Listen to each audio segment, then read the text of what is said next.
മമ്മൂട്ടിയും ഉർവശിയും, പൃഥ്വിരാജും പാർവതിയും. മത്സരം ജൂനിയേഴ്സും സീനിയേഴ്സും തമ്മിൽ. സംസ്ഥാന ചലച്ചിത്ര പുരസ്കാരങ്ങൾക്കായി മത്സരിക്കുന്നത് 180 സിനിമകൾ. ഇത് ചരിത്രത്തിലാദ്യം. മത്സരിക്കുന്ന 160 സിനിമകളിൽ 84 എണ്ണം പുതുമുഖ സംവിധായകരുടേത്.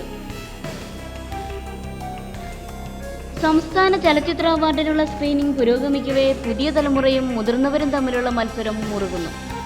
മികച്ച ചിത്രം, സംവിധായകൻ, നടൻ, നടി, സംഗീത സംവിധായകൻ തുടങ്ങി മിക്ക വിഭാഗങ്ങളിലും സീനിയേഴ്സും ജൂനിയേഴ്സും തമ്മിലുള്ള പോരാട്ടമാണ് നടക്കുന്നത്.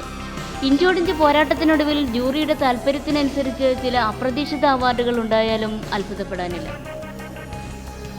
മികച്ച നടനുള്ള അവാർഡിനായി ഇഞ്ചോടിഞ്ച് പോരാട്ടത്തിൽ മമ്മൂട്ടിയും പൃഥ്വിരാജും. ആടുജീവിതത്തിലൂടെ പൃഥ്വിരാജും കാതൽ സിനിമയിലൂടെ മമ്മൂട്ടിയുമാണ് മത്സരരംഗത്തെ പ്രധാന താരങ്ങൾ. പുതുമുഖ നടന്മാരും മികച്ച നടനുള്ള മത്സരരംഗത്തുണ്ട്. 160 സിനിമകളാണ് ഇത്തവണ സംസ്ഥാന ചലച്ചിത്ര അവാർഡിനായി മത്സരിക്കുന്നത്. ഈ മാസം 20-നുള്ളിൽ അവാർഡ് പ്രഖ്യാപിക്കാനാണ് ചലച്ചിത്ര അക്കാദമിയുടെ തീരുമാനം. മത്സരിക്കുന്ന 160 സിനിമകളിൽ 84 എണ്ണം പുതുമുഖ സംവിധായകരുടേതാണ്. മമ്മൂട്ടിയുടെ 2 സിനിമകളും മോഹൻലാലിന്റെ 1 സിനിമയും മത്സരിക്കുന്നുണ്ട്. ജിയോ ബേബി സംവിധാനം ചെയ്ത കാതൽ ദ കോർ, റോബി വർഗീസ് രാജിന്റെ കണ്ണൂർ സ്ക്വാഡ് എന്നിവയാണ് മമ്മൂട്ടിയുടെ ചിത്രങ്ങൾ. ജിത്തു ജോസഫിന്റെ സംവിധാനത്തിലെത്തിയ നേര് എന്ന സിനിമയാണ് മോഹൻലാലിന്റേതായി മത്സരിക്കുന്നത്. ബ്ലെസ്സിയുടെ സംവിധാനത്തിലെത്തിയ ആടുജീവിതത്തിലെ അഭിനയമാണ് പൃഥ്വിരാജിനെ മത്സരത്തിന്റെ മുൻനിരയിലെത്തിക്കുന്നത്. ദുൽഖർ സൽമാന്റെ കിങ് ഓഫ് കൊത്ത, ദിലീപിന്റെ വോയിസ് ഓഫ് സത്യനാഥൻ, ഉർവശിയും പാർവതി തിരുവോത്തും ഒന്നിച്ച ക്രിസ്റ്റോ ടോമിയുടെ ഉള്ളൊഴുക്ക് എന്നീ സിനിമകളും മത്സരത്തിനുണ്ട്. ജൂറിയുടെ ആദ്യഘട്ട അവാർഡ് നിർണയ നടപടികൾ പൂർത്തിയായി കഴിഞ്ഞു എന്നാണ് റിപ്പോർട്ടുകൾ. മത്സരത്തിനുള്ള ആകെ സിനിമകളിൽ നിന്നും 30% രണ്ടാം ഘട്ടത്തിലേക്ക് കടക്കുന്നത്.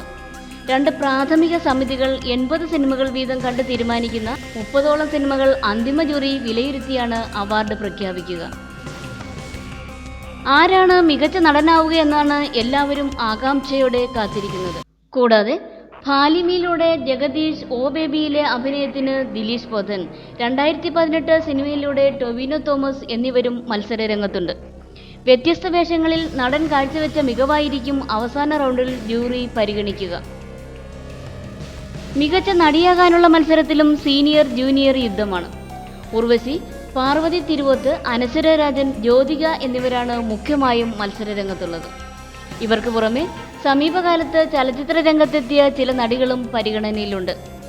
മികച്ച ചിത്രത്തിനും സംവിധായകനുമുള്ള അവാർഡിന് മത്സരിക്കുന്നവരിൽ രാജ്യാന്തര പുരസ്കാരങ്ങൾ നേടിയവർ മുതൽ പുതുതലമുറക്കാർ വരെയുണ്ട്.